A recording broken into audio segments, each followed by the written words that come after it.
thanks for inviting me to this seminar. And yeah, just to dive straight into it, I think you're spot on. The kind of architecture we design is essentially, it's aimed at kind of blending with nature, but also standing out in a way that we aim to attract people into nature, like using architecture as a tool to connect people with nature. So in a way, we design a kind of architecture where we try to do almost as little as possible. It's actually that the natural attraction and just nature itself, that's the main attraction. So in a way, we try to stay a little bit humble in how we approach our design, in that we often look at how little is enough rather than how big can we make it, or how elaborate or how spectacular. It's like rather keep things a little bit low key, because I find that's what's one of the characters of the Arctic or northern nature, is that just it is truly spectacular in itself. Well, the idea when setting up Biotope, the idea was, at least for me, was to go to one of the most extreme places I could possibly go to, which is Vardø in northernmost Norway. It's like east of North Cape. We're far further north, or equally as far north as Point Barrow in Alaska, actually. So we're proper Arctic, and the idea was to find this highly unique place where we could kind of test our architectural ideas in the most extreme conditions, to see if the ideas themselves, the architecture itself, would withstand the harsh climate and the conditions they were in, but also to see if we could use this kind of small-scale architectural thinking to be a part of building a local community.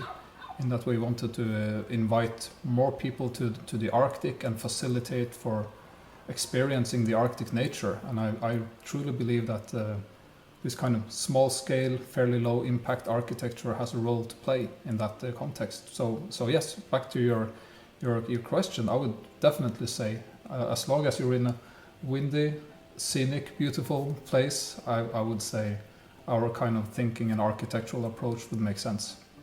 I moved to Vardø in 2009. I'm not from Vardø myself. I'm from central Norway, Trondheim.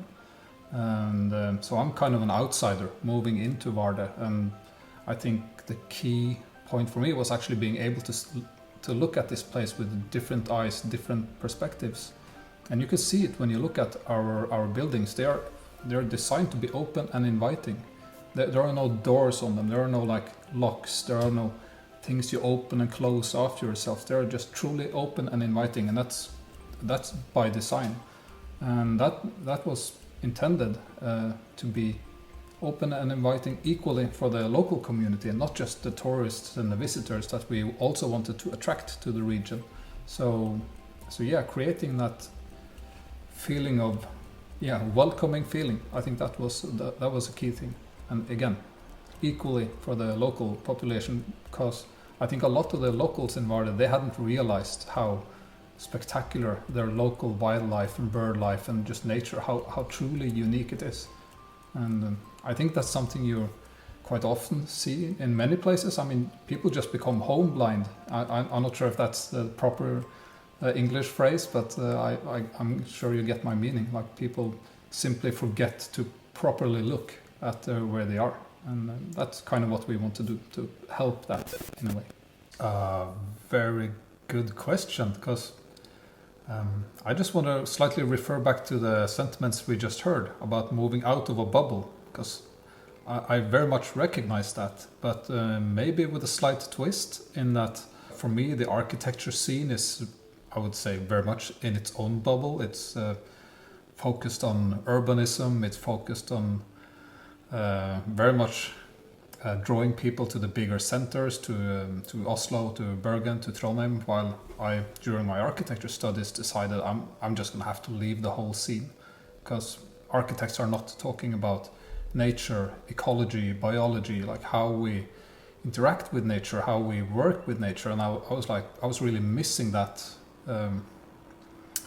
that part of the whole architecture scene. So I just decided I'm going to leave the whole scene. I'm going to find somewhere where I can connect with people globally that has that knows a lot about ecology, nature, birds, biology, ecosystems, like all of this. And from that viewpoint, I decided moving to Vardø was like the perfect thing to do, because Vardø itself has an international quality to it. It's a place that will attract people from around the world. So I thought, if I move to Vardø and I'm a part of making Vardø world famous within this niche of like nature dedicated people, nature enthusiasts, and if I can attract these people to Vardø, I will get to meet the coolest ecologists, I'll get to connect with the best nature photographers, I will get to connect with like an international group of people with whom I'm a part of a community. And I was almost used to be part of this community that was connected online, but moving to Vardø kind of made me and Biotope as a company and the people I work with made us the Arctic hub for this international community of ecologists, nature enthusiasts, birders, nature photographers, and in many ways it felt like leaving one bubble and just entering the bubble I wanted to be in a way. I just had to find a place that matched it, and yeah, I think that's been hugely rewarding.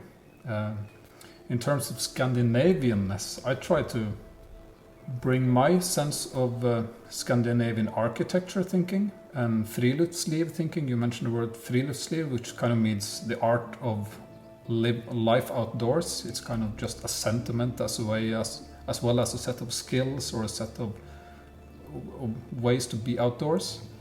And I wanted to bring that sentiment, which I think it has a lot to do with a recreational way of being in nature. I wanted to connect that with an international audience of nature enthusiasts, and in particular people from UK, which has a highly naturalist approach to nature.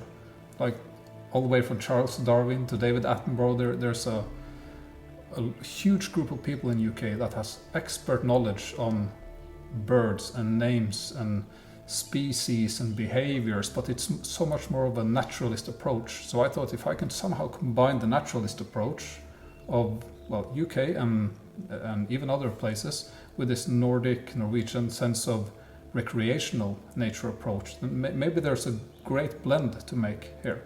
And that's basically what I've been working with for ever since 2009.